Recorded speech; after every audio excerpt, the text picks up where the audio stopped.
Hi, everyone. I'm Ethan Yoon, your host of Next Week Now, the first source in what might be the news. Now, let's jump right in and start with Trump's Supreme Court nominee, Neil Gorsuch.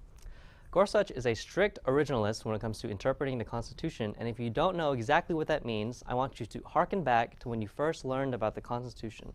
And there was that one kid there who read the entire thing and said, wow, what an incredible document.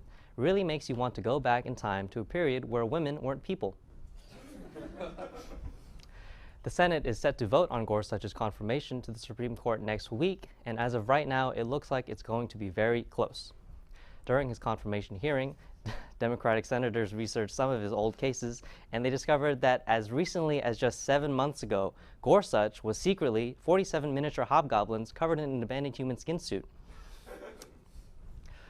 This upcoming week, Gorsuch is going to work hard to convince the Senate to vote for his confirmation. To appeal to Democrats, the 47 miniature hobgoblins that make up Neil Gorsuch will change their human skin suit to look like Merrick Garland. To appeal to extreme Republicans, Gorsuch will vow to steal amendments 11 through 27, Nicolas Cage style. And to appeal to moderates, Gorsuch will vow to use his political position to end the practice of dark money, arguing that the only color of money that should be allowed in politics ranges from a pasty white to a wealthy Caucasian. And to appeal to Bernie Sanders. Well, he won't appeal to Bernie Sanders, mostly because the last time Gorsuch talked to Sanders, he almost became a socialist, and that gave him nightmares for weeks.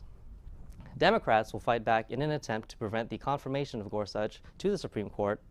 Unfortunately, too many Democrats will be tricked by Merrick Garland's bodysuit, and sadly, Neil Gorsuch will become the next Supreme Court nominee.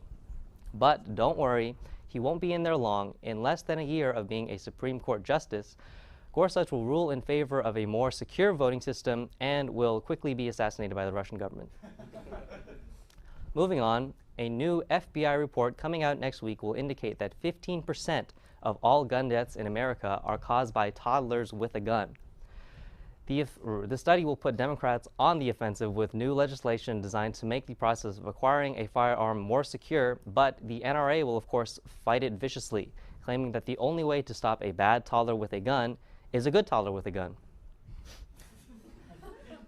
The NRA will even produce their own propaganda film, a summer blockbuster starring Judge Tommy, who some of you may remember from one of our previous episodes, as an early potential pick for Trump's Supreme Court nomination. For those unaware, Tommy is a 6-year-old hardline conservative who's a Christian on the streets and a small-time drug peddler in the sheets. Tommy's new movie will feature his debut as an action star, playing a toddler vigilante who uses his entire arsenal of firearms to kill criminals and liberal cucks, until he accidentally kills his own mother, a plot twist not even the NRA saw coming. Good Toddler with a Gun comes to theaters this June. Moving on, Trump has also recently announced a cut of $54 billion that will instead be allocated to the military budget. We here at Next Week Now have been able to find some of the inner details of where these cuts are coming from before they're announced next week. Here are a few. Department of Cool Things to Say to Your Kids, the Y2K Preparation Committee, the Agency of Yo Mama Comebacks, the Department of Wilford Brimley Preservation, NASA, which will be from this point called FLASA, Department of Carrots, and the department that keeps tweets under 140 characters, the secret cult that keeps Jimmy Carter alive, and Trump's own usage of Air Force One, instead having him fly Virgin Airlines, which after this affair will be renamed to Where Did He Touch You Airlines, and the EPA.